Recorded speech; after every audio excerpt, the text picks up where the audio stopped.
We'll now proceed with the introduction to Section 2 of a collection called On Petty-Bourgeois Revolutionism. We have a playlist going on the channel for this, and you can find that in the video description, or you can just search on that title. Let's begin. Lenin, whose conclusions were always the result of careful analysis of the situation and balance of forces at each given moment, was uncompromising with regard to the ultra-left doctrinaire trend, with its theoretical ineffectualness and political extremism. He had repeatedly pointed out the harmfulness and irresponsibility of ultra-left slogans and trends that pushed the revolutionary movement onto the road of adventures and that eventually doomed its efforts. Lenin was particularly intolerant toward completely unjustified leftist deviations in the ranks of the proletarian party, for they weakened and disrupted the party and undermined unity of will and action. When in 1908 to 1913, following the suppression of the 1905 to 1907 bourgeois democratic revolution in Russia, the conditions for struggle grew worse. Lenin and his supporters found themselves in an ideological clash with a leftist group called Otsevists, which had appeared within the Bolshevik Party. It derived its name from the Russian word otsevat, meaning to recall, because disregarding the political situation of the time, its members demanded that the Social Democratic deputies be recalled from Parliament, the State Duma. It denied the possibility of Bolshevik participation in legal mass organizations such as trade unions or workers' mutual aid funds, and called upon the party to go underground.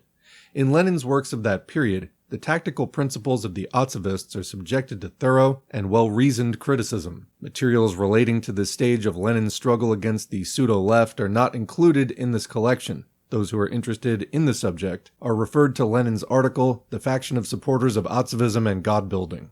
Lenin showed that the Otsevists tried to artificially limit the scope of work of the party, and consequently to split and disunite it. Whether consciously or unconsciously, they tried to erect some kind of a barrier between the political vanguard of the working class and the working class itself, and in fact to separate the workers' struggle from all other forms and manifestations of democratic movement in Russia in general. For Lenin, the ideological polemics with the Otsevists had never been an end in itself. For several years after the clash, he did his best to help those who were sincerely mistaken to see their errors and return to party positions. Lenin's efforts bore fruit. Many of the left discarded their sectarian misconceptions and again worked with the party. Lenin's struggle against revolutionism became particularly acute in January to March 1918, several months after the victory of the October Socialist Revolution.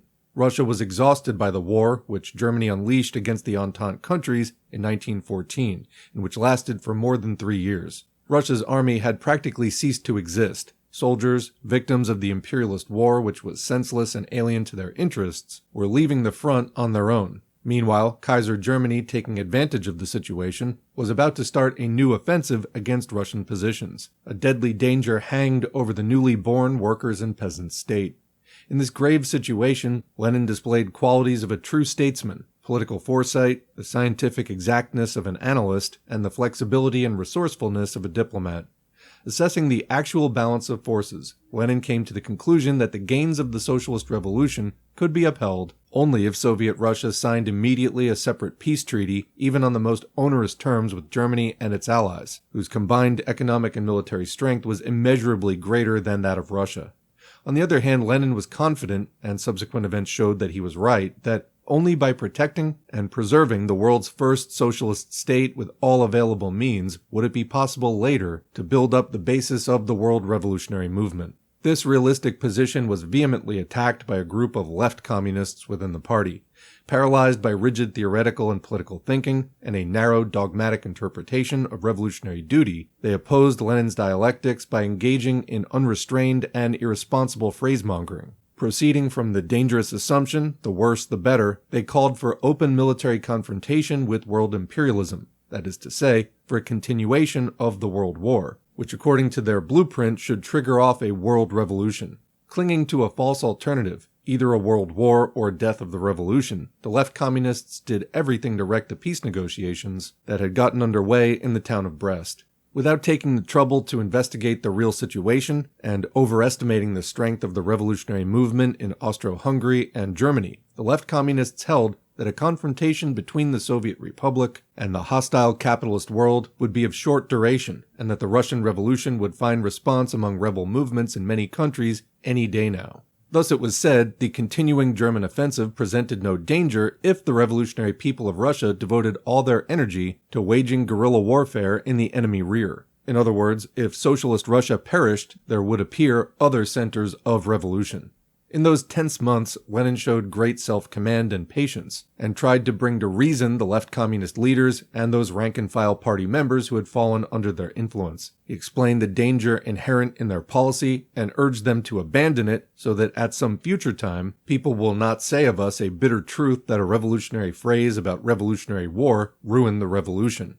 Footnote, we shall not discuss here Trotsky's stand on the issue. As head of the Soviet delegation at the peace negotiations, he actually supported the left communists on every point. The divisive anti-party activities and tactical principles of Trotsky and his followers are dealt with in a separate volume to be published shortly. Back to the main text. Thus, for example, at the extraordinary Seventh Party Congress, convened to ratify the Brest Peace Treaty, Lenin took the floor 17 times. While explaining tirelessly that the country needed a peaceful respite as it needed air, Lenin at the same time foresaw that peace with its predatory terms would not last long. He proved to be right. In just 8 months, the German militarists who had intended to settle on the occupied Soviet territories for a long time had to leave for home. Because of the outbreak of revolution in Germany, the Brest Treaty was annulled. Many of Lenin's statements made in connection with the Brest Peace have a significance which goes beyond what is immediately applicable to that particular event.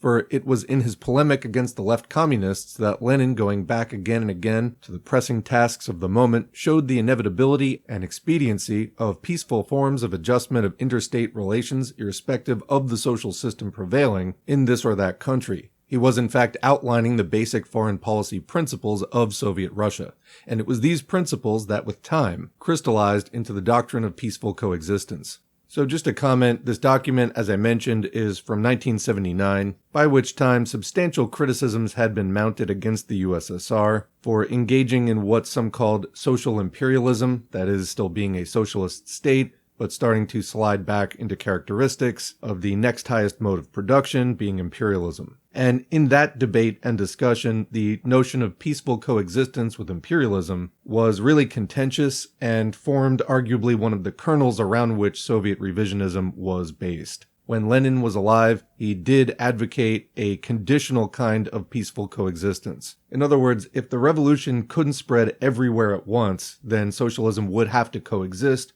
for some period of time with imperialist countries. And what would it do? Would it just mercilessly attack them relentlessly, militarily? No, it couldn't afford to do that. The internal factors within a country are the primary critical ones in making a revolution. So as far as a country having a revolution, of course everyone wanted to see that, but you can't just invade and make it happen. Now, there are times where, of course, military distractions or fighting the imperialists on multiple fronts could be a helpful external factor, but that's something that has to be coordinated between the parties involved. But a key condition for peaceful coexistence was the absence of imperialist aggression, which of course the imperialists can't help themselves from doing for long. So it's complicated. But in the Khrushchev years in particular, this really veered into some new places. For more on these developments, please see our playlist on the Sino-Soviet split, Sino-Soviet split. Continuing. It was also soon after the conclusion of the Brest Treaty that Lenin elaborated practical ways and methods for the building of a socialist economy. For Lenin, there could be no socialist society without an economic foundation that corresponded to that society. He therefore regarded the development of social production, in particular the organization of labor and the raising of productivity, as the priority task of the party and of the state as a whole. Hence Lenin's constant struggle against all manifestations of mismanagement, lack of discipline, petty bourgeois laxity, and an underestimation of the importance of day-to-day production work. Attaching great importance to efficient organization and technical expertise in production, on this point too, Lenin criticized the ultra-left communists. He said that it was necessary to use the managerial and technical experience of the bourgeoisie to learn socialism from the organizers of the trusts. Lenin explained that this was not only a question of speeding up economic progress, but also of using state capitalism, which was one of the elements of Russia's economic structure of that time for the building of the economic foundations of socialism. He was convinced that in a state where power belonged to the people and where banks and major enterprises had been nationalized, business-like cooperation with individual capitalists was permissible. Such a flexible approach was beyond the comprehension of the left communists, who also rejected Lenin's idea about cooperating with members of the old technical and scientific intelligentsia. They claimed that such ideas would enslave the working class and accused right Bolsheviks of conciliationism, of inadmissible compromises with the class enemy. Lenin's statements and articles directed against the arid approach of the left communists in foreign and domestic policies thus touched upon a broad range of problems. They provide a brilliant example of Marxist polemic, and they are a proof that only a creative approach to these problems can ensure loyalty, in deed and not merely in words, to the basic principles of scientific socialism.